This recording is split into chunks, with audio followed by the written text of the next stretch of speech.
Bonjour mon frère, ma soeur, j'espère que tu vas bien. Ce message, je voudrais l'adresser à tous mes jeunes frères et sœurs en Christ qui traversent une drôle de période de leur vie chrétienne où ils se posent des questions et quitte à tenter même d'abandonner la foi pour toujours. Pas uniquement à cause des problèmes, mais parce que des fois, tu regardes les autres et tu as l'impression en fait que les gens qui sont dans le monde sont mieux que toi. Hmm. Je voudrais te dire en fait que tu n'as pas choisi la mauvaise part en acceptant Jésus-Christ. C'est ce que l'ennemi, le diable, veut te faire croire que les gens qui sont dans le monde, ceux qui n'ont pas accepté Jésus, ont une meilleure vie que toi. Et que ils sont tellement mieux que, en fait, limite, ta vie d'avant, elle était mieux. Mais toi-même, quand tu t'assois et que tu réfléchis, je te traite pas d'idiot, hein, loin de là. Mais c'est-à-dire, je t'encourage juste à méditer là-dessus.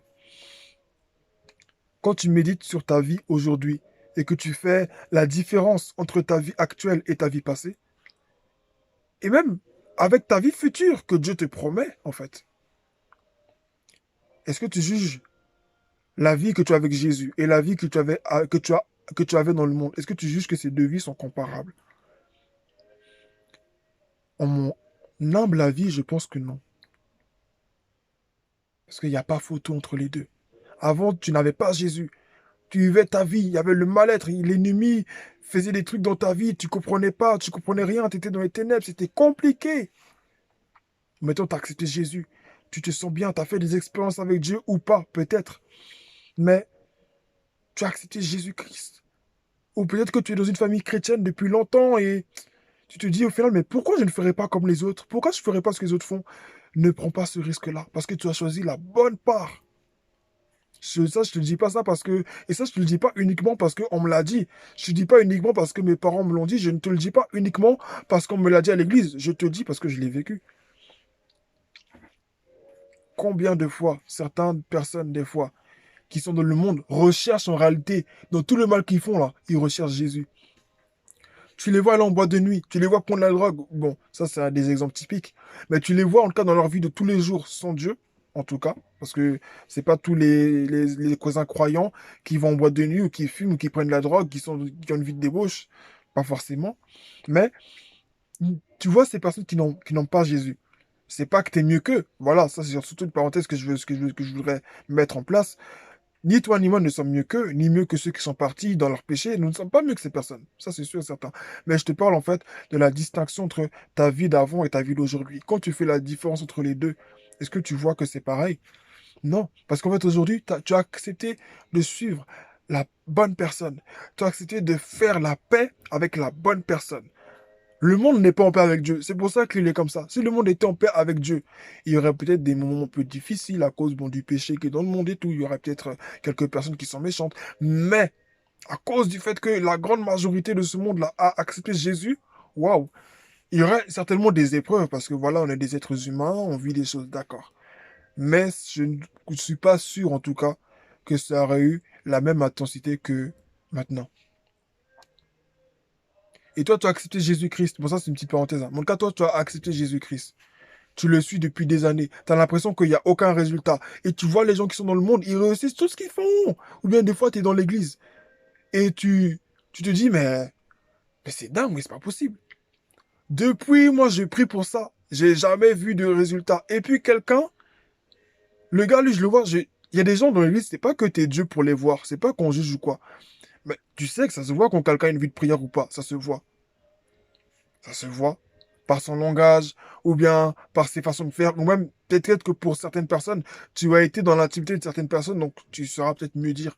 Mais quand même pour ceux que tu connais mieux, tu sais que ces personnes-là ne prient pas. Tu sais que ces personnes-là ont une vie chrétienne. Bon, c'est vrai, elles servent Dieu et tout. Et tu te dis, mais pourquoi est-ce que moi, en fait, j'ai rien? Et l'autre, oui. Ou des fois, c'est pas forcément que l'autre chrétien ne prie pas, mais peu importe, en fait, ça peut être un chrétien pieux comme toi, en fait. Et tu te dis aussi, pourquoi est-ce que lui, il a sa réponse et moi pas? Pourtant, lui et moi, on sert Dieu ensemble, mais pourquoi lui, il a et moi pas? C'est pas forcément un problème spirituel. C'est pas forcément que dans ta famille, quelqu'un est contre toi. C'est pas forcément que... non. C'est juste le temps de Dieu qui est différent. C'est juste le temps de Dieu qui est différent. Elle, c'était son temps, mais toi, c'était pas encore ton temps. Peut-être qu'elle, elle prie pour avoir tel don, pour avoir telle vie avec le Seigneur. Et elle vit des choses avec le Seigneur. Mais Dieu sait que cette personne, elle est disposée.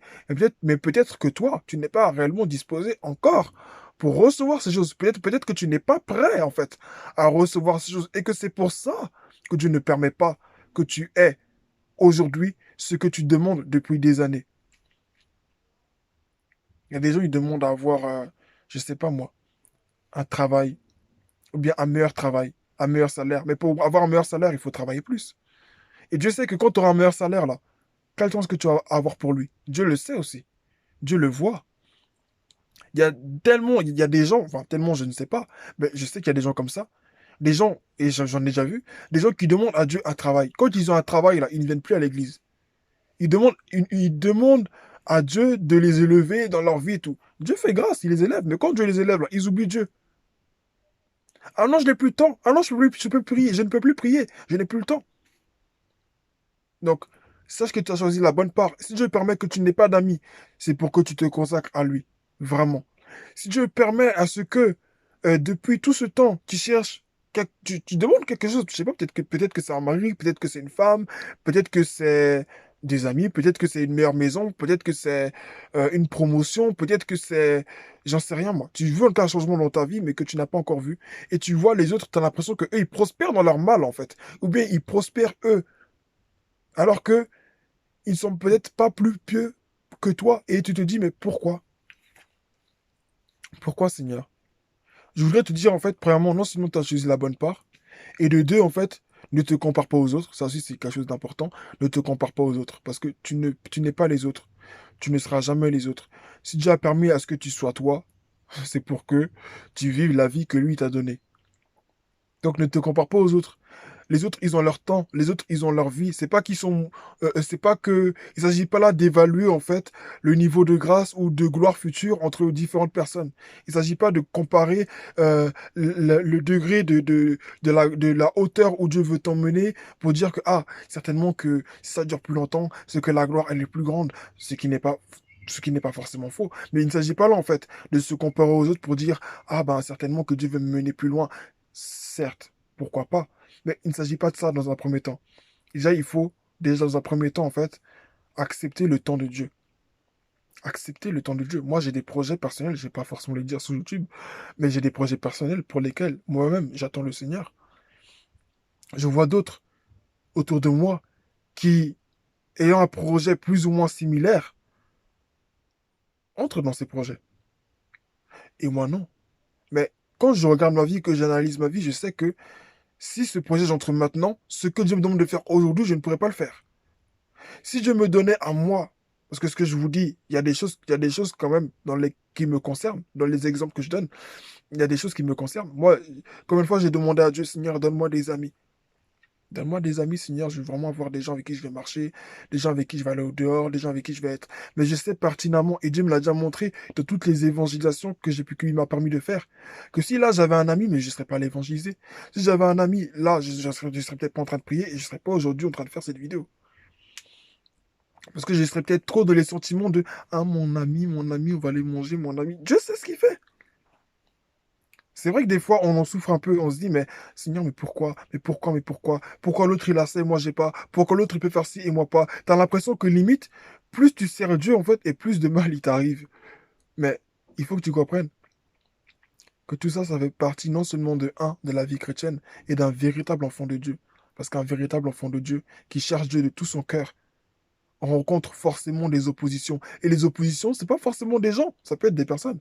Mais premièrement, les oppositions, en fait, c'est les situations, le contexte dans lequel on vit, le milieu géographique, le milieu dans lequel tu te trouves et les réalités de ce lieu. Mais en fait, il y a quelque chose qui surpasse les réalités, en fait, de ta situation, c'est la vérité de Jésus pour ta vie. Alors tu te demandes, tu te dis, mince, euh, moi je fais ça, mais j'ai pas ça, et l'autre il a ça. Ne te compare pas aux autres. Tu as ta vie, eux ils ont leur vie.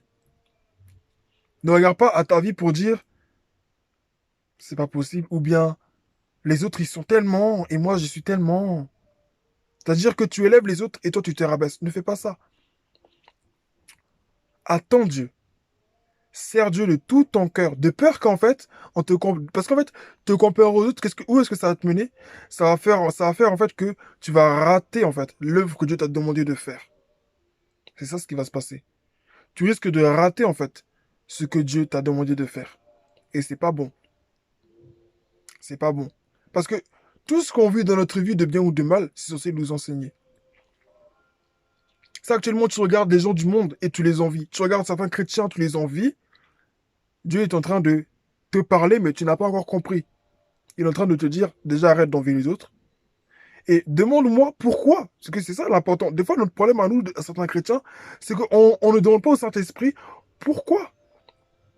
Il n'est pas obligé de nous répondre maintenant. Mais en fait, on doit lui demander pourquoi. Et même quand on lui demande pourquoi, on doit s'attendre à ce qu'il nous réponde. Et on doit se montrer attentif. Ça, c'est des choses importantes. Tu as demandé à Dieu pourquoi, mais est-ce que tu te dis, mais je lui ai demandé pourquoi, mais il ne m'a pas répondu, mais est-ce que tu as été attentif? C'est comme là dans ce monde. Si là, par exemple, pendant que je suis en train de te parler, enfin, de nous parler, enfin, de livrer le message que Dieu met à cœur, si là, pendant que je suis en train de parler, peut-être qu'il y a quelque chose à côté, ton petit frère, ta petite sœur, ou bien quelque chose qui fait autour de toi que tu ne puisses pas m'écouter, ben en fait, logiquement, tu es distrait, donc tu ne peux pas entendre ce que je te dis. C'est la même chose avec Dieu. Si tu demandes quelque chose à Dieu, tu dois t'attendre à ce qu'il te réponde. Donc prends courage. Et franchement, sache que tu as choisi la bonne part. Ne te compare pas aux autres. Parce que tu as ta vie, tu as ton couloir. Et le couloir dans lequel Dieu t'a mis, c'est le meilleur pour toi. Donc que Dieu te bénisse. Et surtout bon courage.